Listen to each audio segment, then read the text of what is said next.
Arrivé en fin de séjour, Son Excellence Wang Yinggu, ambassadeur de la République populaire de Chine, est allé faire ses adieux ce 4 juin 2025 à Louis-Paul Montazi dans son cabinet au ministère des Finances.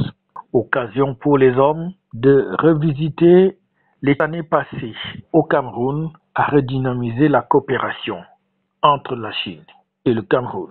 Beaucoup de choses. Après 7 ans de travail au Cameroun, tout d'abord, je remercie le président de la République, le gouvernement et le peuple camerounais pour leur accueil chaleureux, pour l'hospitalité et le soutien constant pour faciliter l'accomplissement de ma mission, qui est celle de renforcer davantage les liens, les relations de l'amitié et de coopération qui existent depuis longtemps entre le Cameroun et la Chine. Et puis, la deuxième chose que je retiens, c'est une coopération fraternelle et fructueuse entre nos deux parties.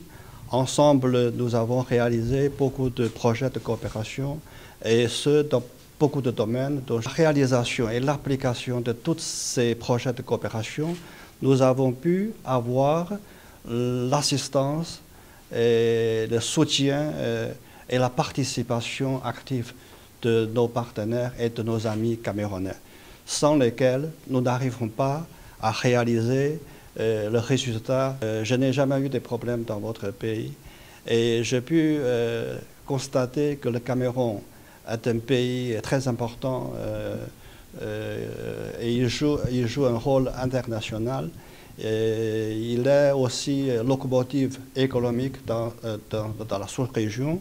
Et ce pays, à mon avis, est un pays, comme on dit souvent, c'est l'Afrique en miniature. Donc il y a beaucoup de diversité, beaucoup de richesses. Et à mon avis, c'est un pays plein de promesses, plein d'avenir. Une relation de coopération vieille depuis 1971 et qui est aujourd'hui porteuse de nombreux fruits. Le même cabinet du ministre des Finances, Louis-Paul Montazi, qui par la suite a accordé son hospitalité à un hôte de marque, également le directeur général du groupe NCA Assurance, venu lui aussi explorer des voies et moyens d'approfondir davantage les relations de coopération entre le Cameroun et ce groupe international. Nous sommes venus à Yaoundé, la capitale du Cameroun. Nous avons tenu à rendre une visite, au moins une visite de courtoisie au ministre.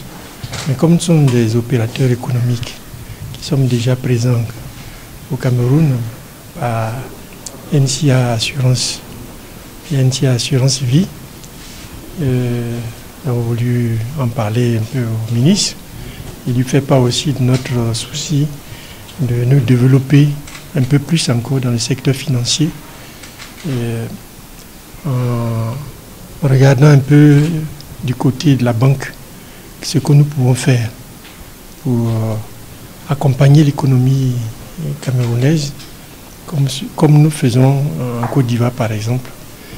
Et il nous paraît important que nous apportons notre pierre au développement économique du pays. Que ce soit pour l'ambassadeur de Chine ou le directeur général de NCA Assurance, le ministre des Finances a tenu à rassurer quant à la disponibilité du gouvernement camerounais à continuer à travailler, aussi bien avec la Chine qu'avec le groupe NCA Assurance, surtout pour le bien de son développement et l'épanouissement des populations camerounaises.